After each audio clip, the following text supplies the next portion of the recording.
was a coward. I was immature. I was a deadbeat. I was a loser.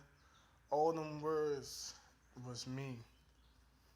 When she died, I turned my back on her. I turned my back on her mother because I was so caught up in my first baby mother and my first child that I used. I was a coward. It took me like 4 years, 4 or 5 years for me to be in my daughter Jaden life. Finally, it took for me to find Christ. Thank you, Lord. I wasn't prepared. I wasn't prepared. But 2008, I started doing rapping stuff because my father was, because I had a lot on my mind, so I started writing. That's when I found out I was a good writer. I wasn't a good rapper, but I was a good writer. So I started writing and writing and writing. I had 30 songs. So my cousin DC was like, "Let's go to the booth. My man got a studio." I'm like, "Okay, I'm gonna try to rap. Try to rap. I ain't stopped yet. Been rapping since like 2008. Made couple. Well, I started rapping 2009. He, I was writing all 2008. 2009, I started rapping, and I was serious about it. I was ended up finding a publicist in Atlanta, going to Atlanta, doing photo shoots, doing videos, having a single release party, doing songs with Grand Hustle members, Shard, and that's T.I. cousin. If y'all don't know, I ended up driving up and down the East Coast doing shows. I flew to L.A., got a single distribution deal through Bungalow Universal Records. That was 2011. 2011. I was into the clubs. I loved money. Money was my god. Money was my god. I put money first. I loved strip clubs. I was tricking.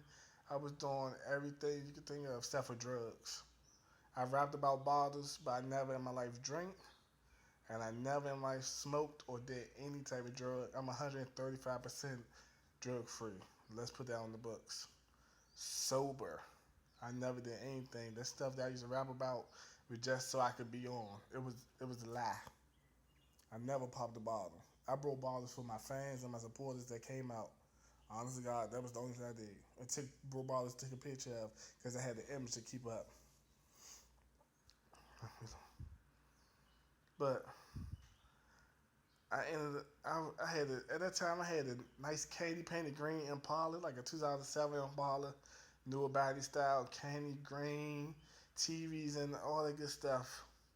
And that was my car driving up and down the East Coast performing Savannah, Atlanta, New York, New Jersey, Connecticut, drove to Connecticut, and all these places. I went to sleep with pocket full of money, with no worries. Had money in my bank account. Honest to God, I do not know what happened. I know what happened, but I don't know what happened to my money. I woke up completely naked, broke. I ain't have no money. I'm like, oh my God. I went from the man, I had to borrow money. I had to sell my Impala. I had to sell my car and drive a 91 bucket Lexus.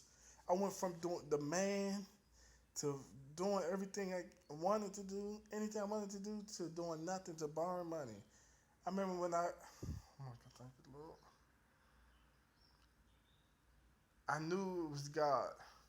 God was. Some people blame the devil for stuff.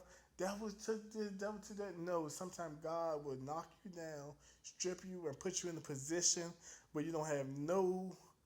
But he'll put you in a position where you can't do anything else but look up to him, and that's what he want. He want the glory. He want the attention. He's a jealous God. He want everything you have to offer. He want the praise to continue being in your mouth for His glory, His majesty. So I chose to serve Christ. Best move I ever made, dog. So I put on Facebook, I want to go to a church. My sister invited me to True Life Redemption Ministries. I'm like, okay, I'm gonna test it out. It was on Father's Day. June 19th, 2011, I joined church. I went to the church. The first words came out of her mouth was like, if you know what did yesterday, you won't want to be here. I'm like, hold up. So she did something yesterday? So she's not perfect? You mean to tell me she's not perfect? Oh, you ain't got to be perfect to serve God? Oh, so he's a forgiving God? Oh, I want in. Uh, uh, uh, put me down. That's what happened. I gave my life to Christ that day, June 19th, 2011. I joined the ministry that day. That day, my whole life changed. Everything been better. Everything. God put me back on my feet. He told me how to give more. Told me how to sow more. He changed my heart. Told me how to love. I ended up coming back to my daughter's life after years around the way, and she still accepted me with open arms like I never missed a day. You know how that feel? She accepted me with open arms. 5 years old. And she already know I was daddy. I feel so bad, but I'm just glad that she accepted me. Um, that's just how God changed my life. I got baptized December 2011. So I'm just here. Just keep serving. I'm going gospel rap. I gave up my record deal. I gave up my single deal. Gave up everything, my old life. I still have all my old songs on this computer right in front of me. And I never do nothing. I supposed to release certain songs that I didn't release. I remember. I uploaded a song to YouTube. My first gospel song was called Stop Crying. I still was a secular. I was saved. I was still doing secular music. Stop Crying changed all that. Stop Crying changed everything. I ended up. It was a matter of fact, an earthquake happened that day. Earthquake shook me up, but I was uploading on YouTube at work. Honest to God, it was in August. I want to say August 2011. Yep, August 2011. DC had an earthquake while I was uploading my first gospel song.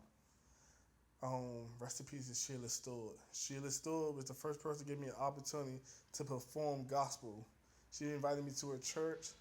I performed a song called Magic and Stop Crying. They loved me. We became friends ever since. Rest in peace her soul. Rest in peace Sheila Stewart. She was 104.1 Praise FM. Yeah, that was my friend. I did a radio. I had a radio show called Gospel on Demand, God Radio Show, LLC.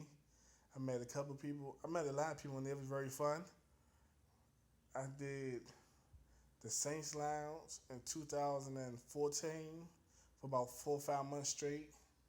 That was also very fun. Gave people opportunity to showcase their gifts and minister and do all that stuff for free. No, I mean, hey, it just was a platform. I released my first mixtape in 2012 called Glory, the Gospel of Melo 1-1. That was the first one. Then I did Praise Music.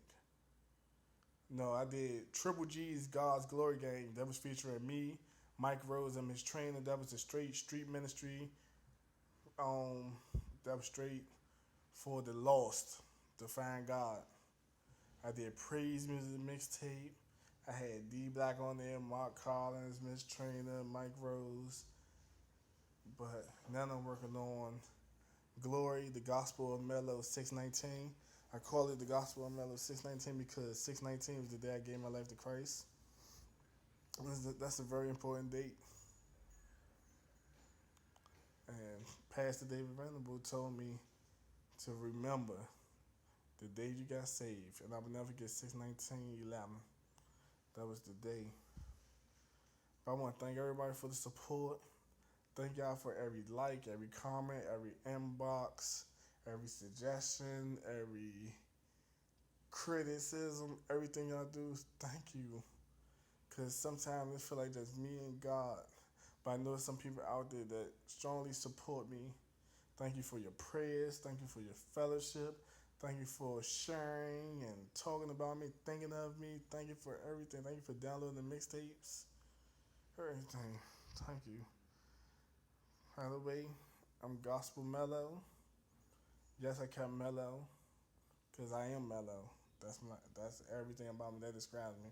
I'm mellow, added the gospel because that's what I'm about. Serving Christ and just trying to do right. I'm not perfect. I'm not perfect. I don't do perfect things, but I serve a perfect God. You know what I mean? I want y'all to take care. I love y'all.